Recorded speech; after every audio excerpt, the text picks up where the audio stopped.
It took Jess 15 minutes to land the fish and make his way back to the riverbank. As he stepped onto the shore, he spotted the same bear cub that had been lingering around him all morning. But now the little bear was inching closer, its eyes locked onto the salmon Jess had just pulled in. That made Jess uneasy. If the cub's mother was nearby, things could turn dangerous fast. Mother bears are known to be fiercely protective, and she wouldn't be happy finding a person near her cub. Jess worked the hook loose from the salmon's mouth, glancing around to find the cub again. It startled him to see how close the young bear had gotten. Only 3 feet away now, the cub was stretching its neck forward, sniffing at the fish in Jess's hands. On instinct, Jess tossed the salmon a few yards away. The cub bolted after it, grabbed the fish, and darted straight into the trees. That reaction threw Jess off. The cub had stuck around all morning, calm and curious, but now, the second it had the fish, it took off. That was unusual, even for a young bear. The next morning, Jess headed back to the river, feeling light and upbeat. He couldn't help but whistle as he walked. This wild corner of Alaska never failed to lift his spirits. That's why he kept coming back to fish here. The place felt like a piece of another world. Endless forests, towering mountains, rivers full of life. And the wildlife? Unmatched. Bald eagles, caribou, salmon, and, of course, grizzlies. It was like stepping into a time before humans left their mark. When he reached the riverbank, Jess took a moment to soak it all in. Then he pulled out his fly box, scanned the water, and tied on his go-to fly, a classic willy gun. That fly had never let him down. He chose a promising spot where 2 small currents met and created a ripple, cast his line back, and laid the fly down exactly where he wanted it. Just as he was about to reel it in for another try, something caught his eye. There was movement at the tree line to his left. Jess paused, letting the rod tip lower, and squinted toward the forest. At first it looked like nothing, just branches swaying in the breeze. But then he saw it. The cub. It was back again. Jess's first thought was to check the area. Was the mother bear nearby? Yesterday had been tense enough with the cub hanging around.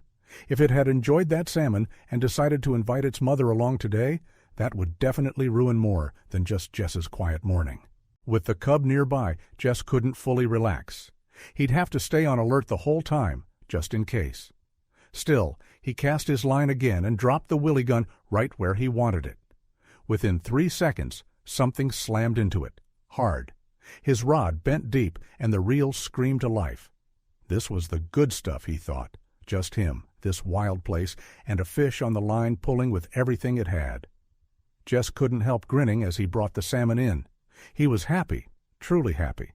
Just like yesterday, the cub started making its way toward him the moment he stepped onto the bank with the fish. Jess looked at it and chuckled. "You little beggar," he said. "Do I look like your neighborhood fish store?" He waved his arm toward the river. "That's where the food is. Go catch your own." The cub twitched slightly when Jess waved, but didn't back off. Its big, round eyes stayed glued to the salmon as Jess removed the fly. Jess was just about to tuck the salmon into his creel, but then he paused. Instead, he crouched down and held the fish out by the tail. "All right, then," he said softly. "If you really want it, come and take it." The cub hesitated. Its eyes flicked from the salmon to Jess's face, then back to the fish again. Slowly, it crept forward, nose out, lips curling just a little. Then, quick as lightning, it grabbed the salmon from Jess's hand, spun around, and tore off toward the trees. This time, Jess didn't just watch it go. He decided to follow. The cub's behavior didn't sit right. It clearly wasn't scared of him. It had spent hours nearby yesterday, and now it had taken a fish straight from his hand. But it wouldn't eat out in the open. Any hungry bear would usually just carry the fish a short distance and start tearing into it. Not this one. This little bear was taking the fish somewhere, and Jess wanted to know where. He managed to trail the cub into the woods. The young bear wasn't exactly being quiet about it either. It barreled through thick undergrowth, leaped over logs, and kept a fast pace. This cub wasn't just wandering. It was on a mission. Jess followed as best he could, about 50 yards behind, already breathing hard from the chase. What came easily to the cub was a different story for Jess and his 40-year-old body. After nearly an hour of scrambling through the forest, he had to throw in the towel. He was dressed for fishing, not hiking, waders, boots, a flannel shirt, and a fishing jacket packed with all sorts of gear: flies, reels, spare line, tippets, and a bunch of odds and ends. With all that, he sounded like a walking toolbox clanging through the trees. Sneaking around quietly wasn't even an option. And he knew then, if he wanted to follow the cub properly, he'd need to come back better prepared. More curious than ever, Jess turned back toward the river. Tomorrow's another day, he told himself, and next time, if the cub showed up asking for fish again, Jess would be ready to follow wherever it went. The next morning, Jess was at the river before dawn.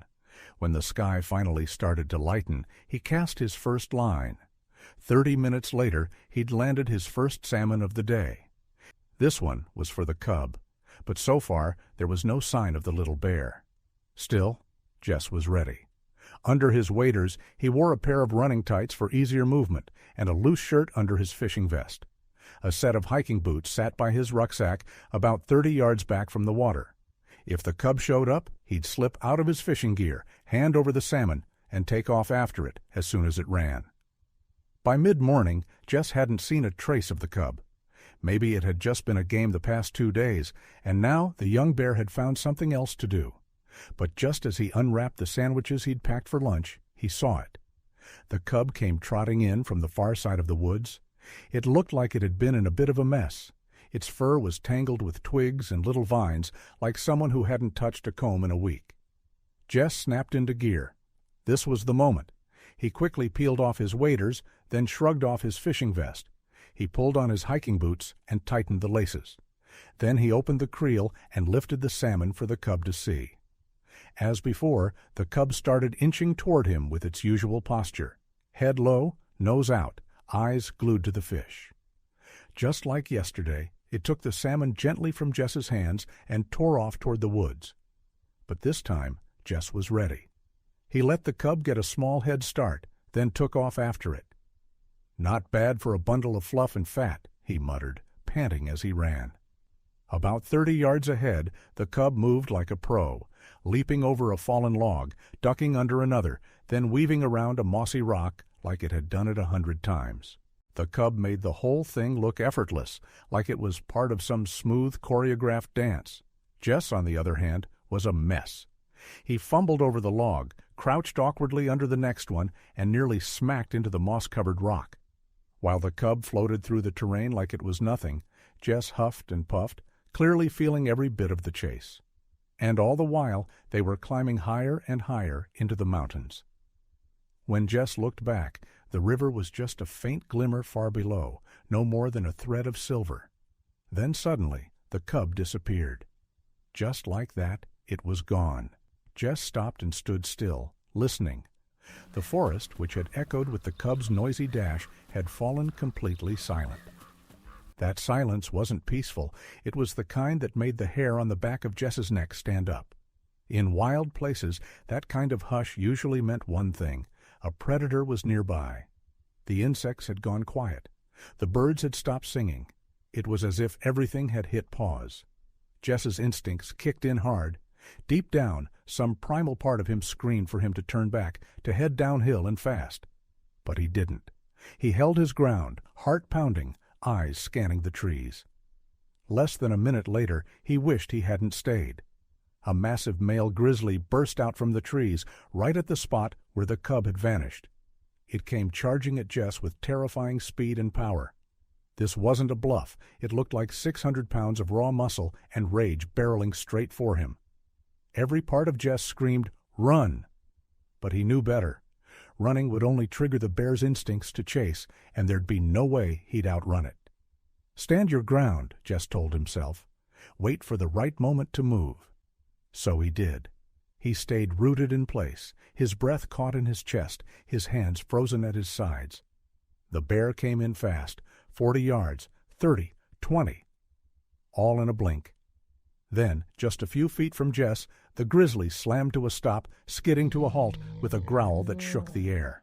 It reared up tall on its hind legs, lips curling back as it let out a bone-shaking roar.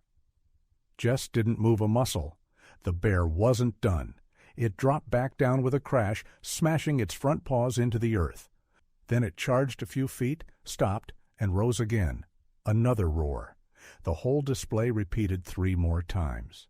Jess stood his ground through every second of it. Finally, the bear seemed to back off. It was giving him a window, and Jess took it. Carefully, he began stepping backward, heel first, checking every step before he put his weight down. He didn't turn his back. Not yet. Once Jess was sure the grizzly wasn't coming after him anymore, he started sneaking glances over his shoulder to check his path.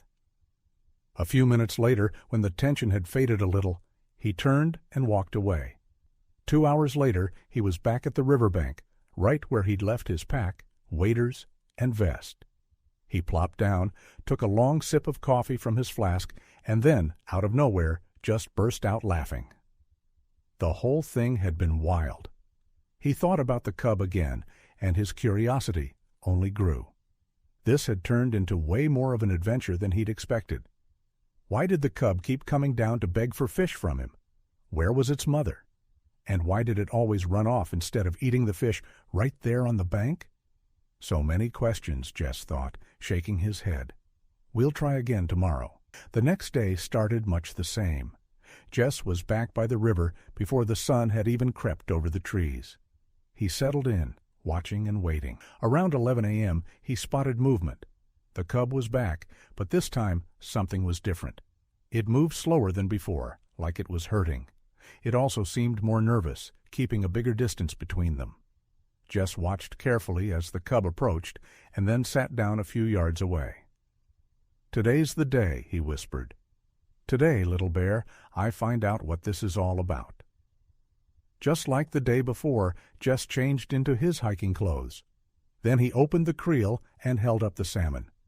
The cub moved in, but there was no urgency in its steps. It limped slightly, favoring one back leg, and its whole body swayed unsteadily with each step. Still, it came up to Jess, gently took the fish, and began making its way toward the trees. But this time there was no mad dash, no crashing through the underbrush, just a slow, determined waddle. Jess followed easily now. The pace was nothing like before. They were heading deeper into the woods again, but the cub wasn't in a rush. Beneath the tall pines, the undergrowth grew thicker and rougher. It pulled at Jess's skin and clothes. While the cub could slide through the tight spaces without a problem, Jess had to push and wrestle his way forward. It was slow going, and it wore him down. Eventually, they came to a rocky plateau. Jess stopped in his tracks. The view of the valley stretched out below them, more breathtaking than anything he'd seen so far. The cub continued ahead, slipping onto a narrow game trail. Jess almost lost it for a moment, then snapped himself back into focus. He'd come too far now to lose sight of it. Then, finally, the mystery began to unfold. Breaking free from a patch of thick brush, Jess saw the cub disappear beneath a large, overhanging rock. It looked like the entrance to a cave, but the mouth was completely hidden by tangled vines and branches. The cub had found a small gap in the overgrowth and slipped inside. And then it was gone. Jess stood there, weighing his options. If this really was a cave, and it sure looked like one, there was no telling what might be waiting inside. There could be a mother bear tucked away in the dark, waiting. And if she was in there, Jess wouldn't stand a chance. He crouched down and peered into the opening, but it was too dim to see anything clearly. The cub had already vanished inside. Jess unclipped a small flashlight from his hiking belt and aimed the beam toward the back of the cave. He caught a flicker of movement in one corner, but the light wasn't strong enough to tell what it was. He hesitated. This cave held the answer. The cub's secret was right here, and Jess wanted to know. No, he needed to know. He'd spent 3 days chasing this mystery, faced down a full-grown male grizzly, and now he was finally this close. His usual rule was simple. If you weren't meant to know, leave it alone. But today he decided to break that rule. Jess began pulling away the overgrown brush at the cave's entrance. It clung to his shirt like thin fingers, tugging at him as if to keep him out. When the opening was just wide enough, he pushed through. It wasn't easy. Thorns scratched at his arms and branches snagged on his clothes. But 3 minutes later, he came out the other side of the leafy tunnel. The rock ceiling above him was high enough to stand under. He raised the flashlight and aimed it toward the back of the cave again. Every step still felt cautious. He couldn't shake the thought of a mother bear watching from the shadows, ready to charge the second she saw him. But the beam revealed no adult bear. Instead, there were a few small shadows shifting in the corner. Jess stepped forward slowly, 1 foot at a time. Then finally, he saw it clearly. The cub wasn't alone. 2 other cubs huddled beside it, all of them staring at him with wide, watchful eyes. They looked healthy. Their fur was shiny, their bodies full and strong, just like bear cubs are supposed to be. They weren't starving. They weren't sick. These little bears were getting by. And just like that, Jess understood. The cub's secret was right in front of him. Their mother was gone, likely the victim of poachers, a hidden trap, or one of the many dangers that lurk in the wild. But instead of falling apart, this one cub had stepped up. He had come down to the river each day to get food, not for himself, but for his siblings.